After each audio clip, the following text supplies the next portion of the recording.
Good day. It's another beautiful day, and we thank God for everything. Most important, for giving us life. Today is day 7 of our reflection on marriage, relationship, and family. Yesterday, our anchor scripture that we had was from 1 Peter 3, verse 7. And we dwell on the last phrase of that verse, which states that treat a woman good. If not, your prayers will be hindered. And we'll try to give some reasons why this passage was made for us to understand. But there is something that needs to be added. You see, it's not like God decided that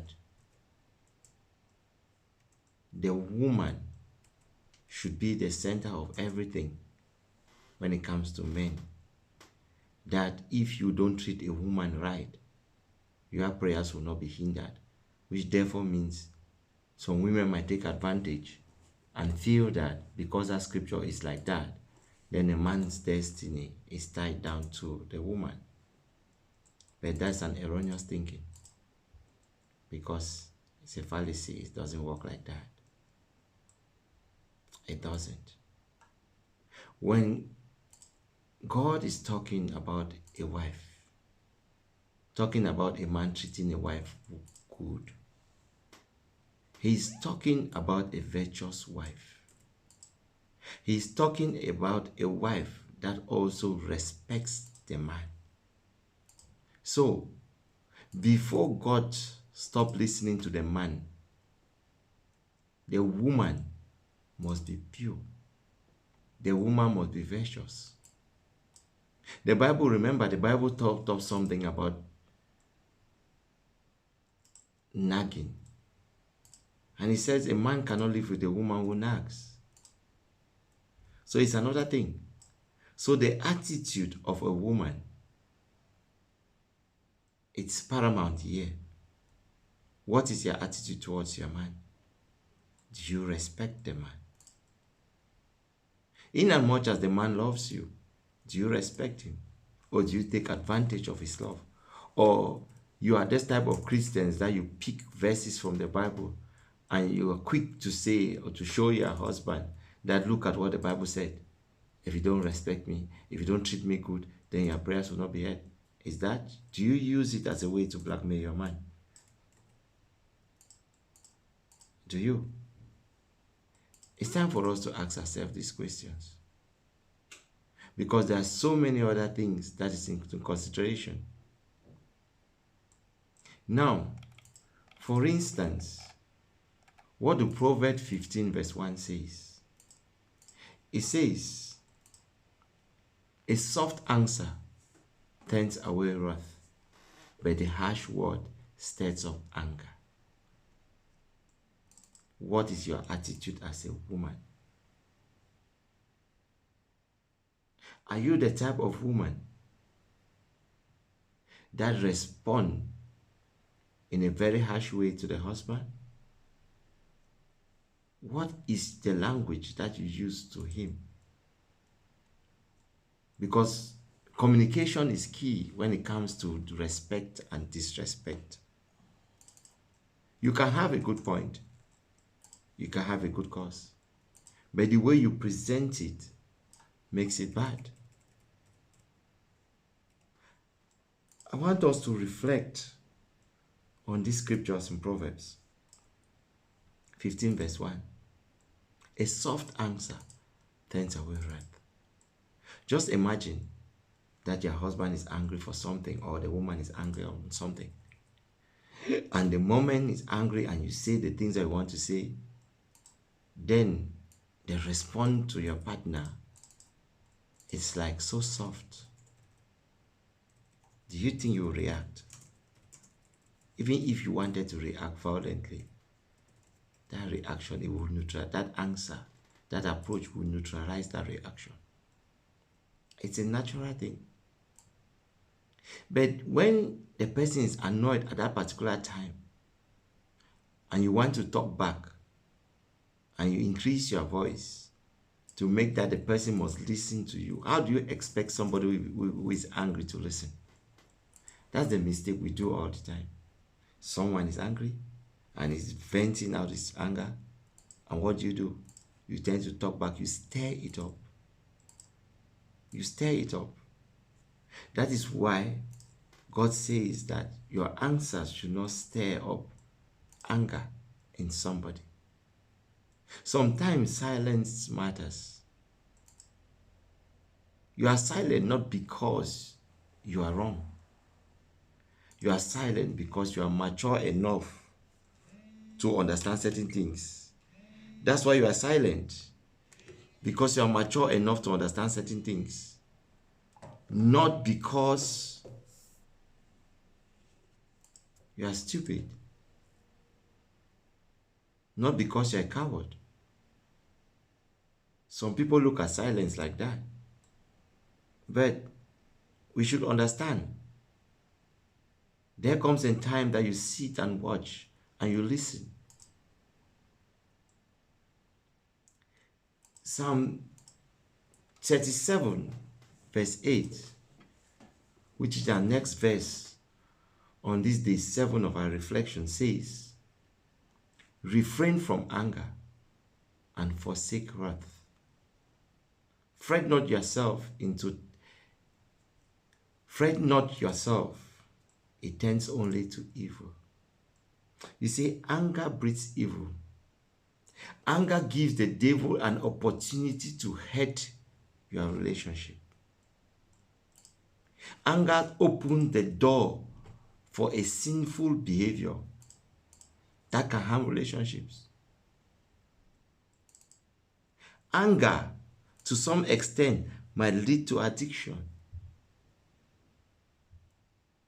Because when you are angered, there are some people, their reaction is different.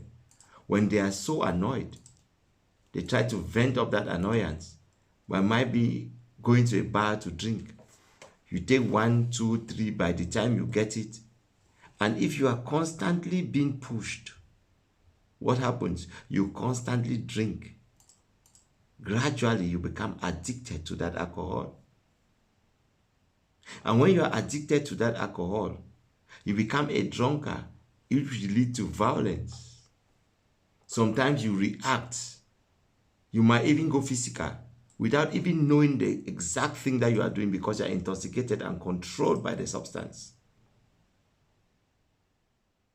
So you see, anger is something which is very bad.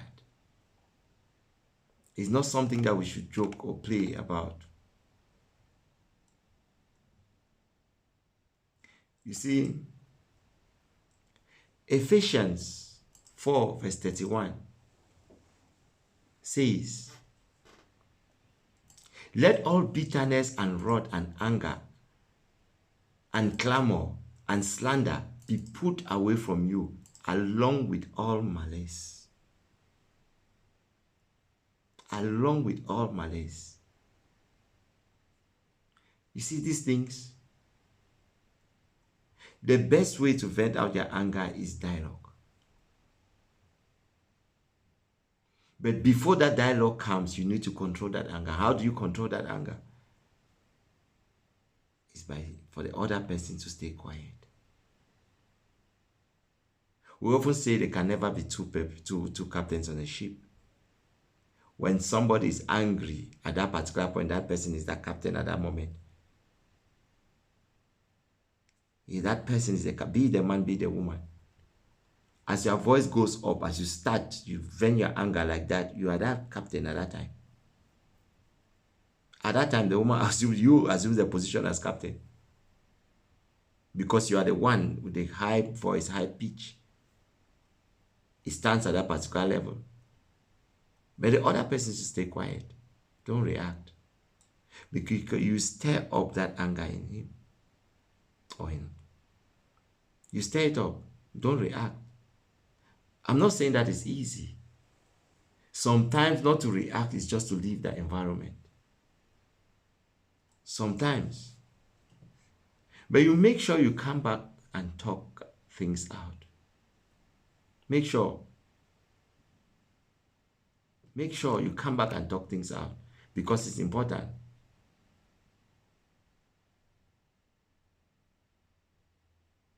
This leads us to James 1 verse 19. James 1 verse 19, which says, "Know these, my beloved brothers. Let every person be quick to hear, slow to speak, slow to anger." Quick to hear, slow to speak, slow to anger. Women are very sharp in hearing. That's a fact. But they are not slow to speak. They are fast to speak. Very fast. They are not slow to anger because they are fast in speaking. So men are like that, but generally most women are this way. But the Bible is telling you that you have to moderate the way you do things. For your relationship to move on well, for your marriage to move on well, you have to hear. You have to allow time for it to assimilate. You have to check the response that you give. Because it also goes with the situation of that person at the time. When we are talking about women, we also talk about mood swings, hormonal changes. You have to look at her, the situation at that time.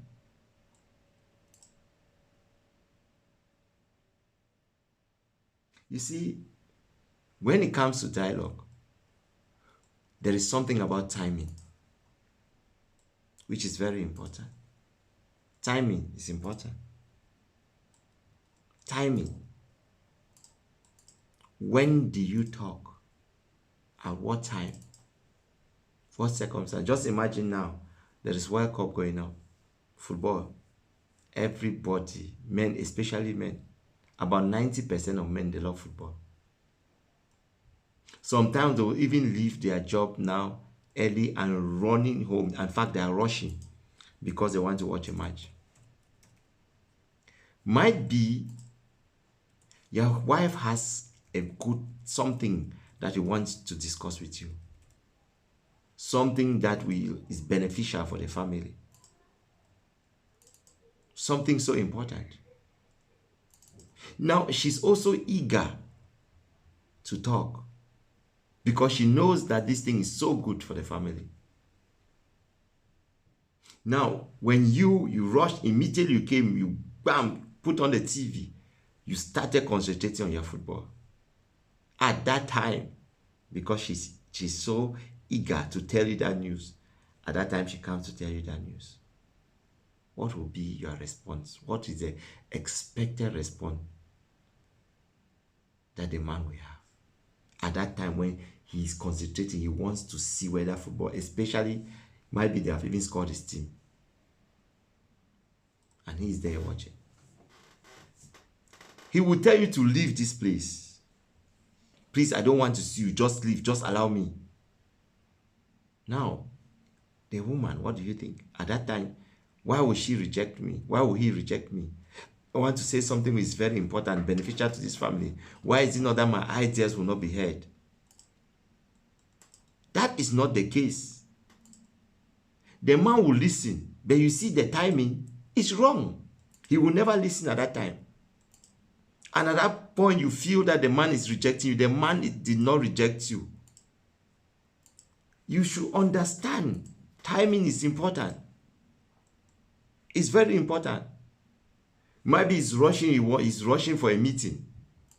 And that is the time that you want to tell him something about a child, about house chores, about something. That's the time that I want to talk about something which is important. To him, it's not important. He's rushing because he wants to go somewhere. So what is important to you at that time might not be important to him at that time. You have to also understand that he doesn't even know what you want to say. And he's rushing somewhere. So timing, it's a very important thing. Very important. We must think before we do things, before we respond to things. We must.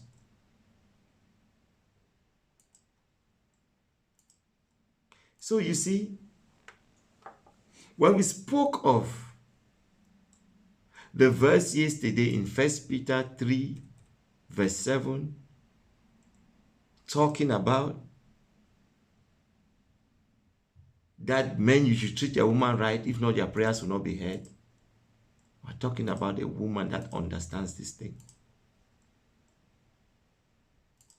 You are also talking a man that knows how to love a woman, that respects the woman, that treats the woman with respect, that knows how to talk to her. Because there are times the way we speak is as if we are ordering our women. We are just giving them orders. Pass, go and do this, go and do that. That might not be your intention. And most cases, it's not the intention of the man. I've counseled a lot of couples with that issue. And myself, I faced it. I faced it every day in my own life. It will never be the intention. But the problem is this. The woman is not in your brain. The man is not in your brain. Nobody knows your intention until you say it out. And how do you say it? That's the catch in it. How do you do? How? It's just like children relationship with their parents, especially in the Western world. The mother, or not even in the Western world, everywhere, where the mother is a working mother, the father works, the mother works. When they leave, the children go to school or creche or wherever. And the children will come back.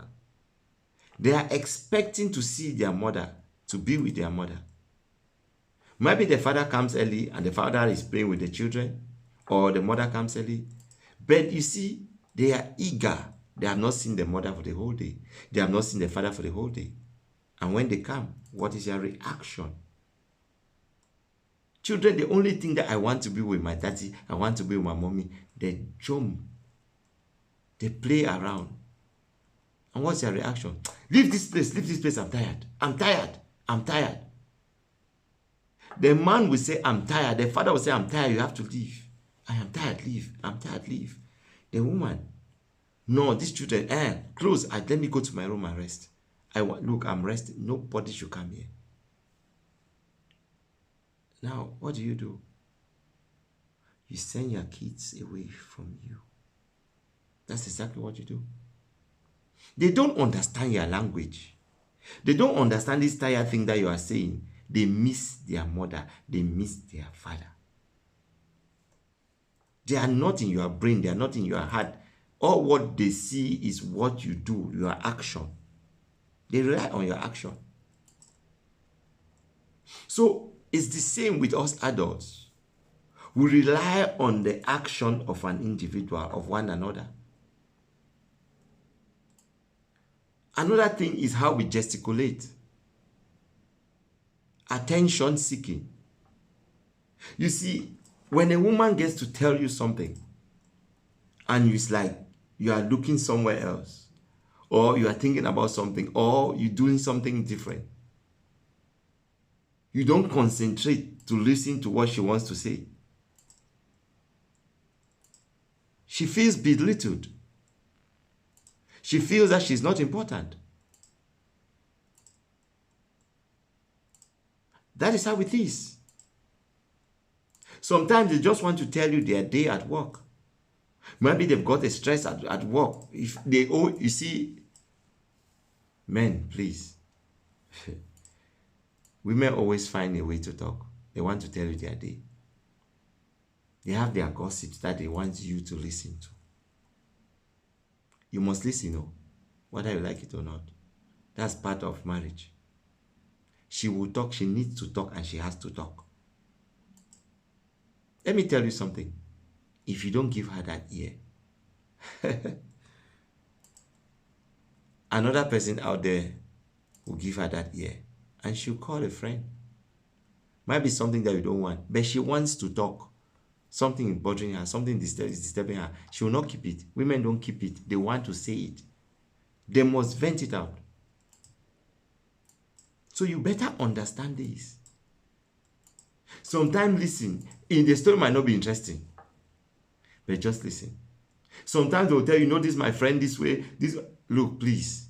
You don't know. In fact, you are not even interested in that discussion. But you know what? You have to show interest. And she also is watching. She's looking at the way you react. Whether you are interested, whether you are even listening to her. She watches. She looks at you. These are little things, but they matters. These are little things that create issues at home. But they matters. All of us are victims. I'm not an exception. But it is not easy. But it is the road that we've chosen. She feels loved when she's heard. She feels that there's an inclusive something within you people in the house. That she's included in your thoughts. And she wants to be inside you. She wants to be in your thought every moment. It's the same with a man. Men love attention, but women feel men don't like attention. We love attention. Might not be the way you want it or the way you put it, but we also want you to tell us something. Our approach might be different, but we just need you to say. By the times you do not speak, the man will say, why is this one talking? This time around, it may be there's something is wrong. Might be something is wrong. But you see, judging from what we had, I think is day 2. Even when somebody angers you, don't wait for that person to come back to you. Go to that person. God went to Adam, though anger did something wrong. God went to David, though David did the wrong thing. Are we greater than him? No. So we should understand this and try to follow suit. It is not easy. Nothing has always been easy. But try again. You get there. We all shall get there. Life is work in progress. We work every day. We correct things every day. We make mistakes every day. But then we accept that we all can make a mistake. And we move on. We forgive one another. But we should stop. Learn not to take advantage of somebody's kindness. Learn not to take advantage. Because when you take advantage of something like that, the end is always disastrous. Everybody has a breaking point. And when it reaches that point, the center will never hold. Reflect on these scriptures. Reflect on them. I pray that God will bless our relationships, bless our marriage, bless our homes. Please, bless someone. Share and bless someone. Be a blessing to humanity. God bless you all.